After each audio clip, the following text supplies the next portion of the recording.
Yung Diyos hindi nagkakasala, marunong magpatawad. Eh ikaw, dapat ka bang magpatawad?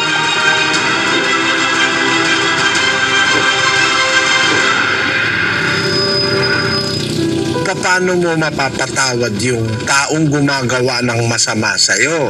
Ang mga lingkod ng Diyos kagaya ni David, gumagawa sila ng mabuti, pero kung minsan ang inaani nila masama.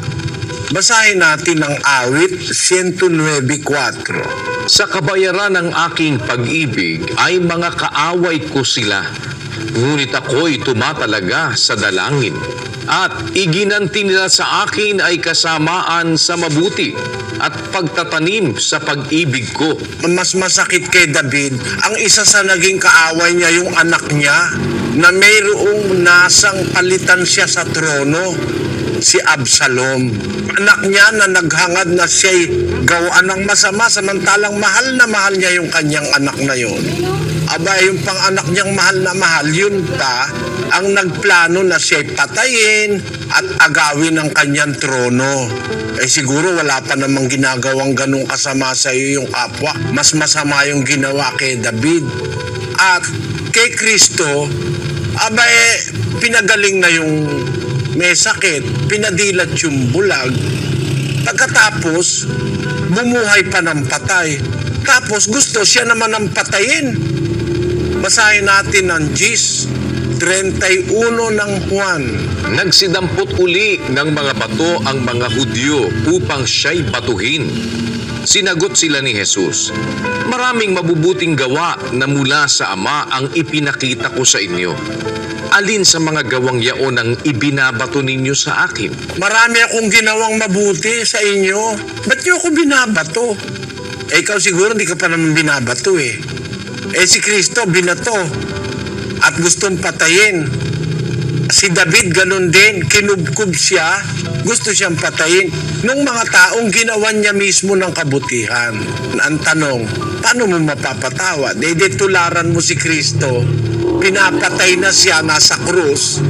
Ang dalangin ni Kristo, Ama, patawarin mo sila. Hindi nila nalalaman ang kanilang ginagawa. O magandang konsolasyon yon na masabi mo na hindi alam nung kaaway mo yung ginagawa niya kasi wala ka namang masamang intensyon sa kanya. Hindi mo naman siya ginagawa ng masama. Patuloy ka naman niyang ginagawa ng masama. Imbis na gawang ka ng mabuti, ginagawang ka ng masama. Anong gagawin mo? Tularan mo si Kristo, pinapatay na pinapanalangin pa yung pumapatay sa kanya. Pagka naramdaman mo yon, mapapatawad mo. Basahin natin ang Efeso, Kapitulo 4, versikulo 32. At magmagandang loob kayo sa isa't isa, mga mahabagin, na mangagpatawaran kayo sa isa't isa, gaya naman ng pagpapatawad sa inyo ng Diyos kay Kristo. Paano tayo magpapatawad? Gaya ng pagpapatawad ng Diyos sa inyo. Kung magko-compare ka, no? Ang Diyos hindi nagkasala sa'yo, pero pinatawad ka. Ikaw, magpapatawad ka rin gaya niya, nagpatawad ang Diyos Ang comparison, yung Diyos hindi nagkakasala, marunong magpatawad. Ikaw, dapat ka bang magpatawad? Oo, kasi nagkakasala ka rin naman At ang sabi ni Kristo sa 6:14 ng Mateo, sapagkat kung ipatawad ninyo sa mga tao ang kanilang mga kasalanan, ay patatawarin naman kayo ng inyong Ama sa kalangitan.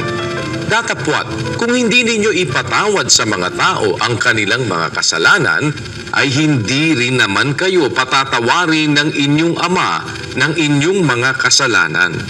Yung pala, pag nagpatawad ka, papatawarin ka rin ng Diyos. Hindi ba nakakagawa ka rin naman ng kasalanan? Maaari hindi dun sa tao na yung sinasabi mo. Pero sa ibang tao, maaaring nakakagawa kang kasalanan sa asawa, sa anak, kamag-anak, at kung sino-sino pa. Pag pinatawad mo yung tao na yon, yung nagawa mong kasalanan sa iba, papatawarin naman ng Diyos. Ikaw pa rin ang nakinabang pag nagpatawad ka. Paano ba kung magpatawad ang Diyos? Basahin natin ang 8:12 ng Ebreo. Sapagkat ako'y magiging mahabagin sa kanilang kalikuan, at ang kanilang mga kasalanan ay hindi ko na aalalahanin pa. Abay, kung mag-iisip ka lang, napakaganda nun. Bakit? Ang Diyos kasi may perfect memory. Hindi siya pwedeng makalimot. Lahat ng bagay pwede niyang matandaan. Pero in spite of His perfect memory, meron siyang sinasabi, a wonderful thing for us to consider. Alin yon? Ang kanilang kasalanan, di ko na aalalahanin pa. Biro mo, totally kakalimutan niya. Ganon pala siya kung magpatawad. Ganon ang gawin mo. Magsadyos ka. Kumilala ka sa Diyos. Alam mo, mawawala lahat ng pait ng kalooban mo. Alam mo kapatid, ganito. Bibigyan kita ng tip. Pagka merong kang pait ng kalooban, merong hormones na laging nag-a-upsurge, tumataas sa isang klase ng hormone sa katawan, magkakaroon ka pa ng hormonal imbalance. Ang hatred, ang sama ng loob, ang selos, yung nakatagong mapapait na bagay, it affects your hormonal condition. Basahin natin to, kapatid na Daniel. The Effect of Anger by Tyler Woods. Medical and psychological research has shown that no matter how much you exercise or eat correctly, you are putting yourself at risk if you do not manage your anger. Anger causes a widespread negative effect on the body. With chronic anger, people can also experience peptic ulcers, constipation, diarrhea, intestinal cramping, hiccups, chronic indigestion, heart attacks, strokes, kidney problems, obesity, and frequent colds. Medical experts have found the heart muscle is affected by anger, and anger can actually reduce the heart's ability to properly pump blood.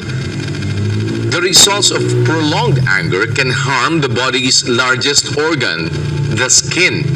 People who hold in their anger often have skin diseases such as rashes, hives, warts, eczema, and acne.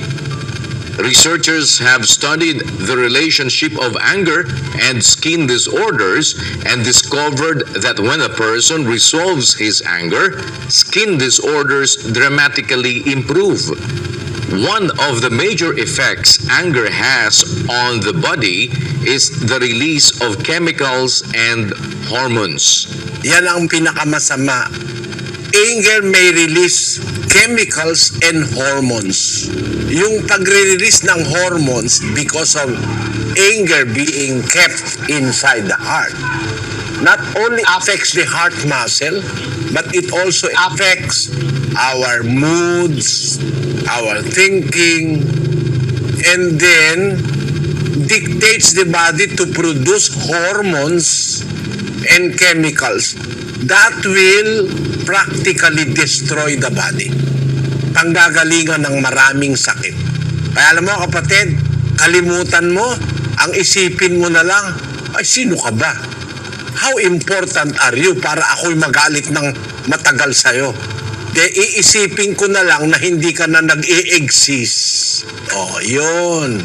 Kasi sabi ng Diyos ay pag masaya ang puso mo, para ka nang umiinom ng magandang gamot.